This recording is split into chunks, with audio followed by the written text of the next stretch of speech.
MBBS छात्रों पे और पीजी छात्रों पे 15 से 20 लाख का बॉन्ड लगाना आईएमए कहाँ तक समझता है? ये जो यंग डॉक्टर्स के ऊपर जो 3 दिन पहले एक आदेश आया है, ऑर्डर जिसे कहते हैं, वो इन यंग डॉक्टर्स के भविष्य के साथ खिलवाड़ है।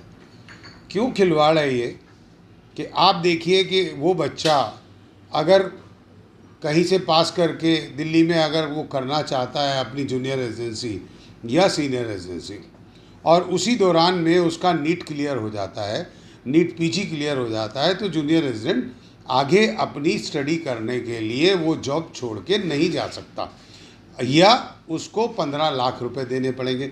इसी प्रकार से अगर कोई सीनियर रेजिडेंट है, वो पीजी करने के बाद सीनियर रेजिडेंसी कर रहा है और उसको डीएम मिल जाता है या उसको आगे सुपर स्पेशलिटी की कोई ब्रांच मिल जाती है, तो वो डॉक्टर भी अपनी ब्रांच को छोड़ के, अपनी सीनियर रेजिडेंसी को छोड़ के नहीं जा सकता या उसको 20 लाख रुपए देने पड़ेंगे। पहली बात तो ये।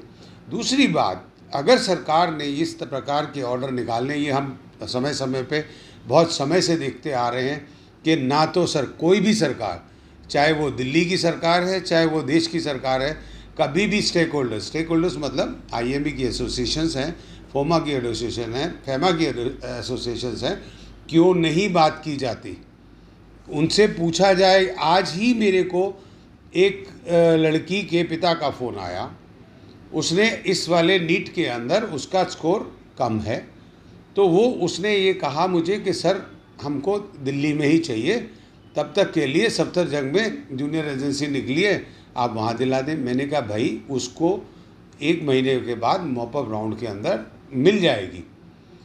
वो कहता नहीं सर आप मेरे को तब तक के लिए दिला दो। मैंने कहा भाई इतनी जल्दी क्या है? कहते सर फाइनेंशियल क्राइसिस है।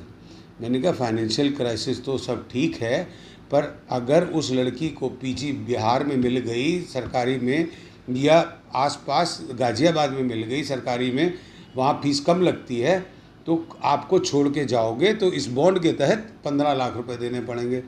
कहता नहीं सर मेरी फाइनेंशियल हालत ख़राब है, मैं उस लड़की को 1 साल जूनियर रेजिडेंसी करा लूँगा, पीजी नहीं कराऊँगा। तो सोचने की बात ये आई कि अगर ये बॉन्ड मान लीजिए ऐसा बच्चा भर देता है तो और वो 15 लाख रुपए नहीं दे सकता, वो 20 लाख रुपए नहीं दे सकता, तो सरकार ने क्या उसकी डिग्री छीनने का प्रावधान किया है इसके अंदर, या उसके अंदर फांसी देने का प्रावधान किया है? इस ऑर्डर से मेरा ये कहना है कि सुसाइड रेट तो बढ़ेंगे ही बढ़ेंगे, बच्चों की मानसिकता को ख़राब किया जा रहा है। और यंग आने वाले डॉक्टर आप देखें, आज हमारे देश के अंदर क्या, दिल्ली के अंदर अगर जो बैकबोन है किसी भी अस्पताल की, चाहे वो प्राइवेट हॉस्पिटल है चाहे वो सरकारी हॉस्पिटल है, उसकी बैकबोन जूनियर रेजिडेंट और सीनियर रेजिडेंट ही हैं, ना कि कंसल्टेंट और सुपर स्पेशलिस्ट हैं। तो इस प्रकार से करने से आज डॉक्टरों की और शॉर्टेज हो जाएगी।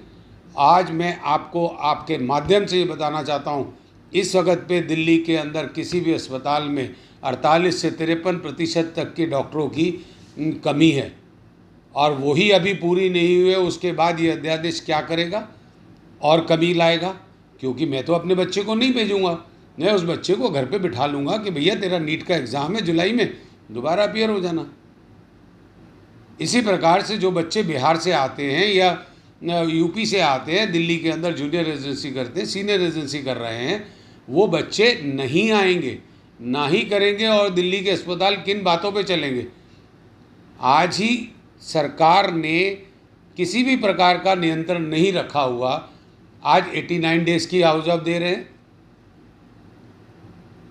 अब तो 3 साल की और 1 साल की जूनियर रेजिडेंसी और सीनियर रेजिडेंसी ख़त्म ही हो गई है। तो क्या भविष्य होगा उन बच्चों का, तो और क्या देश का भविष्य होगा? तो क्या लगता है सर उन बच्चों के साथ आईएमए कहाँ तक स्टैंड करेगा? आईएमए हमेशा इन बातों के लिए स्टैंड करता है और हर रूप में स्टैंड करेगा, परंतु बात यह आती है कि सरकार किसी की नहीं सुनती है, अध्यादेश लाती है, कानून लाती है और हर प्रकार की करती है।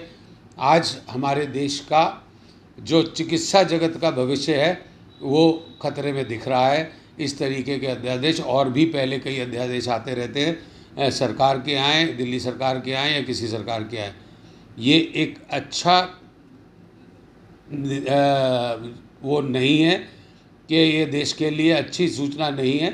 इनको किसी भी सरकार को आईएमए के अंदर 4.5 लाख डॉक्टर है, हमारी एसोसिएशन है, हर डिस्ट्रिक्ट में हर स्टेट में है, कम से कम सरकार को बात करनी चाहिए।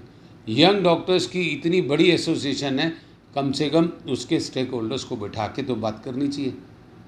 आप बताओ, अगर जो 15 लाख नहीं दे सकता, ऐसे बच्चे हैं जो, मैं आपको ऐसे बच्चे बता सकता हूँ। मेरे को उसने आके ये कहा कि सर मैं मौलाना आज़ाद से शिफ्ट होके जीटीबी हॉस्पिटल में डॉक्टरी पढ़ लूँगा। अरे मैंने कहा भाई मौलाना आज़ाद का नाम है, तो मौलाना आज़ाद में क्यों नहीं पढ़ता?